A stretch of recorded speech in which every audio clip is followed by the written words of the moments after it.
René Depestre est un écrivain dont la vie ressemble à un roman d'aventure, une fresque historique. Poète surdoué, militant passionné, il connaît la prison dès l'âge de 20 ans. Ses engagements le mènent jusqu'au cœur de la révolution cubaine aux côtés de Fidel Castro et de Che Guevara. Exilé, traqué, il vit dans la clandestinité en Europe avant de revenir en Haïti où il doit affronter la dictature de Duvalier. Mais l'enthousiasme des premières luttes se heurte bientôt aux désillusions. Pourtant, à travers tout cela, Depestre n'a cessé de porter Haïti dans son cœur et dans ses vers. Qui est donc René Depestre? Et comment l'écriture est-elle devenue pour lui le seul véritable pays natal, un lieu de refuge et de vérité?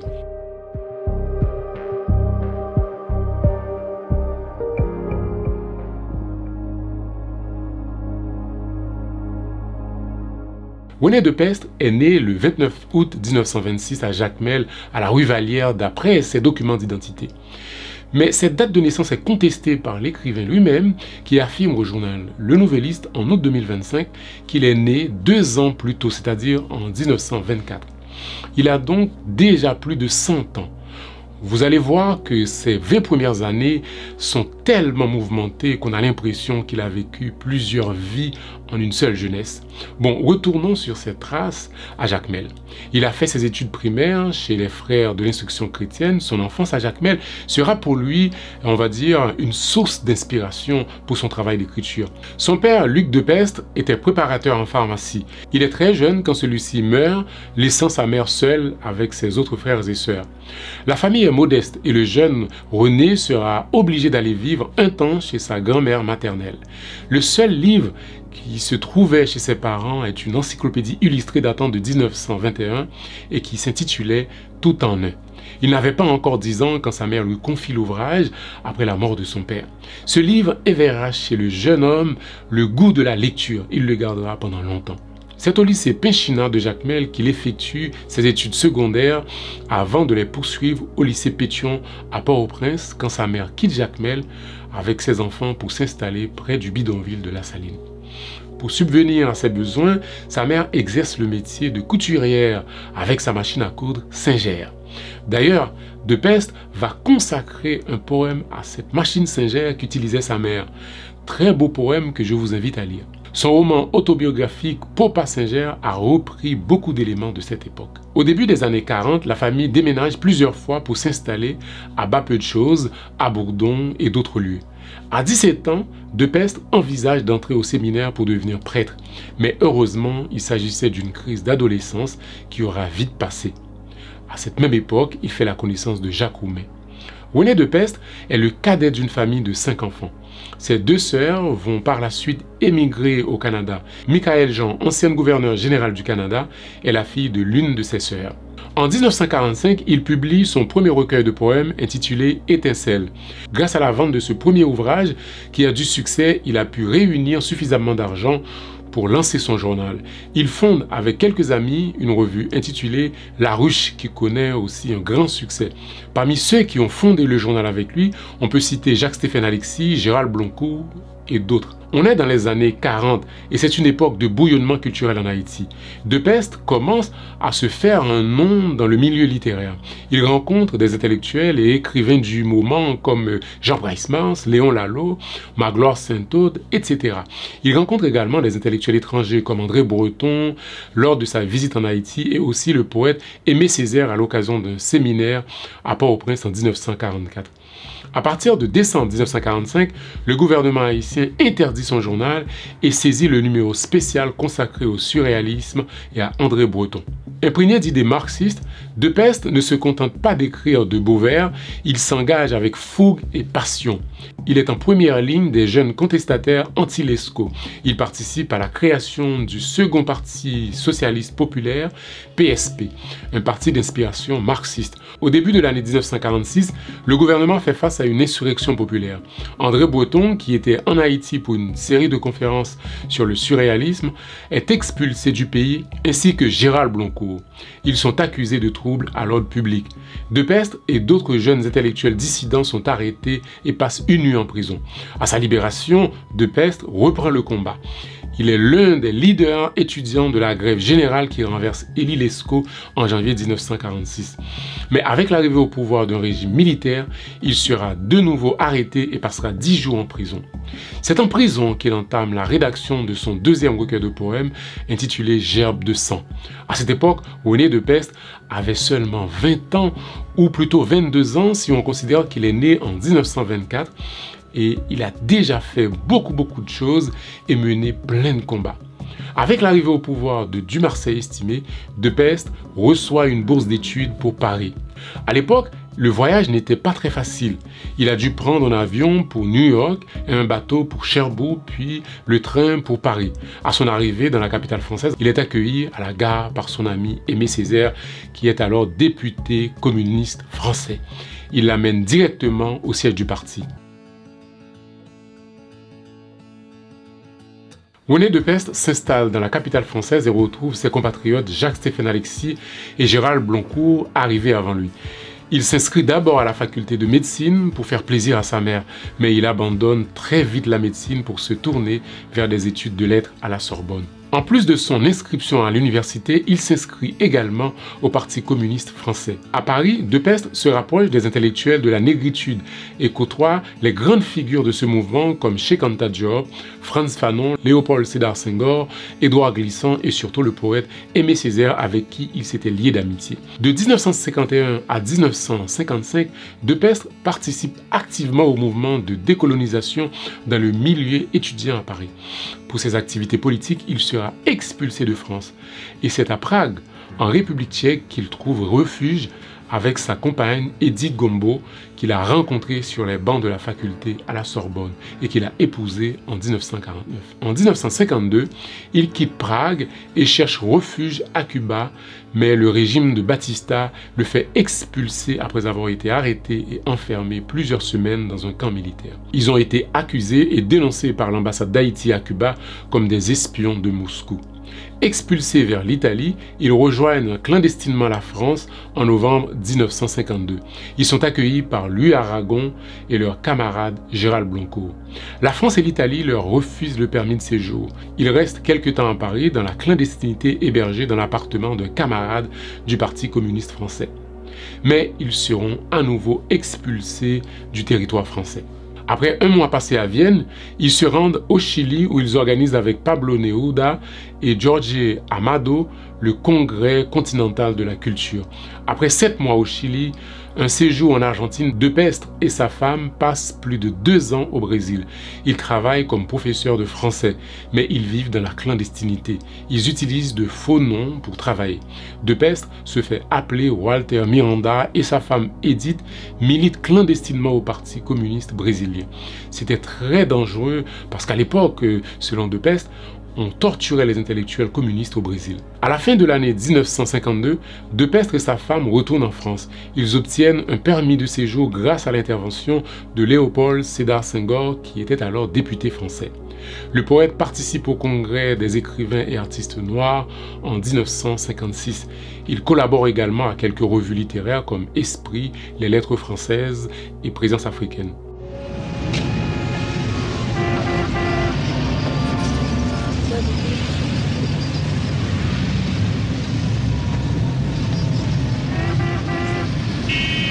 En 1957, après 11 ans d'absence et après avoir bourlingué un peu partout dans le monde, René de Pestre rentre chez lui en Haïti croyant que c'est la fin de son errance.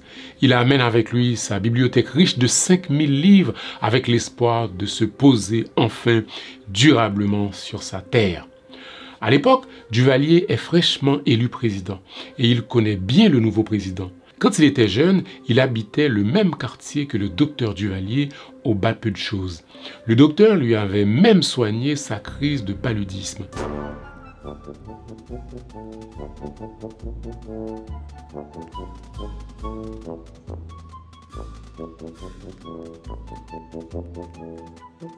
Apprenant que le poète est de retour au pays, Duvalier le reçoit et lui propose un poste de responsable culturel aux affaires étrangères.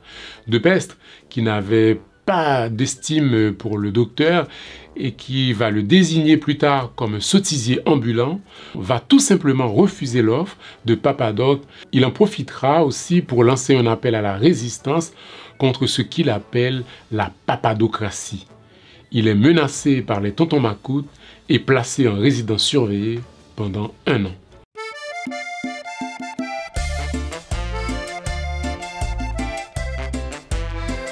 En 1959, quand De Pestre apprend l'existence de la guérilla menée par Fidel Castro à Cuba, le révolutionnaire en lui s'agite. Il veut être là où ça se passe.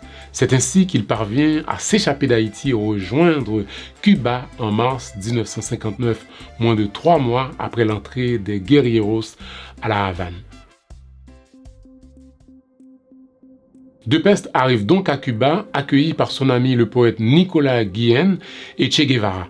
Sur l'île, il travaille d'abord au ministère des Relations extérieures, à l'Imprimerie nationale, au Conseil national de la culture, avant de s'occuper à Radio Habana Cuba d'émissions littéraires et politiques destinées au monde francophone. À cette époque, il se lie d'amitié avec Alejo Carpentier. Il s'épanouit à Cuba, mais il pense aussi à son pays pris dans les filets de Papadoc. Il veut aussi mener une guérilla pour libérer le pays de la dictature de Duvalier. Avec Che Guevara, il s'entraîne au maniement des armes et élabore un plan de débarquement pour chasser Duvalier. Mais l'opération est finalement annulée par Fidel Castro après l'échec d'un débarquement similaire mené en République dominicaine contre les dictateurs Trujillo. Duvalier, qui a peut-être eu vent de ce projet avorté, le déchoit de sa nationalité haïtienne. Mais malgré l'annulation du projet, d'autres opposants à Duvalier ne vont pas lâcher l'affaire. C'est le cas de Jacques-Stéphane Alexis, déterminé à aller jusqu'au bout. Il arrive à la Havane en 1961 avec une poignée de camarades en vue de débarquer en Haïti et de renverser Duvalier. On connaît la fin de l'histoire. Alexis et ses camarades seront abattus aussitôt débarqués en Haïti. À ce moment-là, De Pestre se trouvait à Moscou comme correspondant du journal cubain Révolution. Mais il avait rencontré Jacques-Stéphane Alexis à Moscou l'année précédant sa mort. Parallèlement, le poète poursuit son activité d'écriture en publiant en 1956 Minerai noir, un poème puissant dans lequel il évoque les souffrances et les humiliations de l'esclavage. En 1961, il divorce de sa femme, Edith Gombo, et épouse quelque temps plus tard une cubaine du nom de Nelly Compano. Avec elle, il aura 2 enfants. En raison de tensions internes, Che Guevara est évincé de la scène politique à Cuba. En 1967, il meurt au combat en Bolivie. De Pestre va être très affecté par la disparition du Che, qui était son ami et celui qui l'a invité à venir s'installer à Cuba. Pour lui rendre hommage, il dédie tout un recueil intitulé « Cantate d'octobre à la vie et à la mort du commandant Ernesto Che Guevara ». L'ouvrage est publié en version bilingue en 1968. Mais René De Pestre va bientôt se brouiller avec le régime castriste. Il critique le pouvoir pour son intolérance à la liberté d'expression. Et ça commence avec la dénonciation en 1971 de l'emprisonnement du poète cubain Herberto Padilla. Accusé d'avoir produit des écrits subversifs et de critiquer le régime castriste, dont il était très proche au début, il est alors emprisonné et contraint de s'excuser publiquement devant les membres de l'Union nationale des écrivains et artistes de Cuba. René De Pestre, qui était présent à ce moment-là, a pris la parole pour défendre son collègue et dénoncer les dérives du régime politique instauré à Cuba. À la suite de cette prise de position courageuse, De Pestre est écarté du pouvoir castriste et relégué à l'université de la Havane où il doit donner des cours à des policiers déguisés en faux étudiants. Son livre « Poète à Cuba » qui exprime quelques critiques du régime est interdit de publication, tandis que son roman « Le mât de cocaïne », considéré par la police comme une métaphore, une critique de la Révolution, fait l'objet d'une édition censurée. Finalement, De Pestre sera placé en résidence surveillée par Fidel Castro, mais il parvient à fuir Cuba et s'installer à Paris en 1978 avec sa femme Nelly Compano. Le poète a vécu près de 20 ans à Cuba. Pendant ses fonctions dans le régime castriste, il a beaucoup voyagé et rencontré de nombreuses personnalités politiques et intellectuelles du monde entier. Installé à Paris, il trouve du travail à l'UNESCO grâce à la recommandation de son ami Amadou Matar Mbo, alors directeur général de l'institution. Pendant cette période, il fait un retour fulgurant à l'écriture qui est au fond sa véritable vocation, abandonnant peu à peu ses idéaux révolutionnaires. Il le dira lui-même à sa manière, c'est difficile pour un poète d'être un bon stalinien.